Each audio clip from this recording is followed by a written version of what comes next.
Ariel Helwani in Las Vegas alongside Stephen Wonderboy Thompson, who meets Johny Hendricks this Saturday night in the main event live on Fox Sports 1. Stephen, what a interesting road to get to this point, right? You get the call that, of course, Kane is out, then Verdum is out, no heavyweight fight, you're the main event. And there was some, I guess, discrepancy whether or not you wanted it to be 5 rounds, whether they asked you for it to be 5 rounds. Clear it up for us. Were you told beforehand?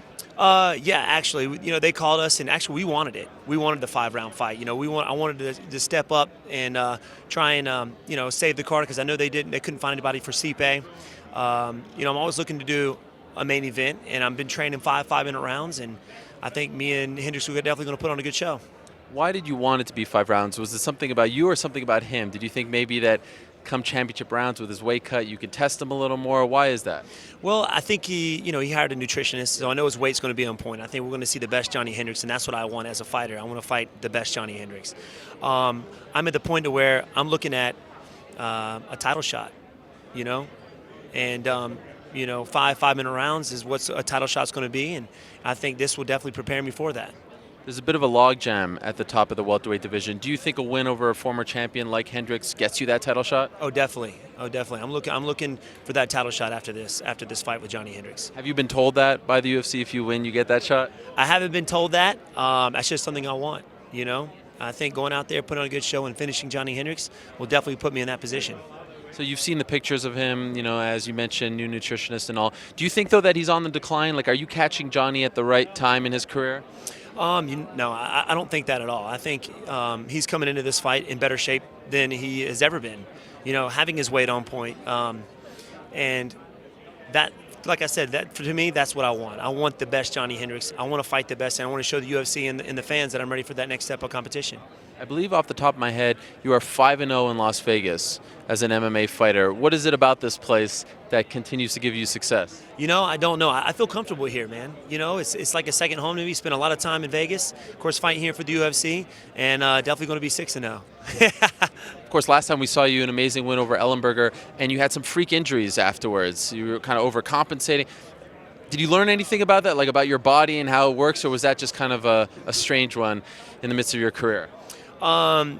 Yeah, man, I learned a lot from that, and of course with my weight cut, with my strength and conditioning, with my wrestling, I definitely learned a lot, man. And having the guys in my camp now, Matt Miller, Coach Tom, Thomas Lee, Carlos Machado, Ryan Hall, these guys have really brought my game up as a all-around MMA fighter. Is part of the appeal in this fight that you can finally put the wrestler question to bed? You're facing, a highly decorated wrestler. If you get by him, no one can say that, that 145 fight against Matt Brown, that's done. That's no longer an issue. Is that part of the appeal here? Yeah, I want people to know that I do have the wrestling. I do have the jiu-jitsu. Of course, I'm always going to be a striker. That's what people want to see. They want to see somebody get knocked out. But I do have the tools to keep it standing with my wrestling, and I'm going to show that during this fight, February 6th. Did Chris Weidman help you at all in this camp? I know you just fought not that long ago, but did you guys work at all together? Oh, yeah, definitely. He came in early on in my camp, which I was surprised after his last fight. He's itching the bitch to get back out there and do it again. He definitely came in, helped me out with my camp, with the wrestling and just having somebody big and strong, because I know he's going to be strong.